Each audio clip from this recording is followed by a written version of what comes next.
Hey everyone, it's week 7 of our chick check-in, and two big things that happened this week is one, we've been letting the chicks free range outside for about 4 hours a day.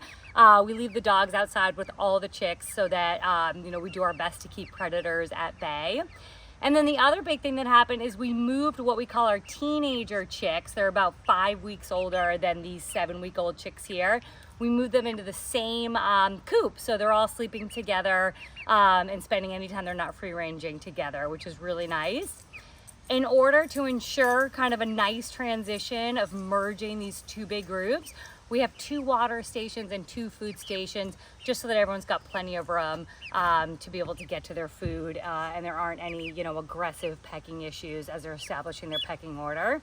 We're letting all of our chicks free range outside together. So we've got the 10 7-week-old chicks outside, the 8 13-week-old chicks outside, and then we also have our 3 older hens outside. So everyone's getting a chance to intermingle. We haven't quite yet felt ready to move the younger chicks in with the older hens.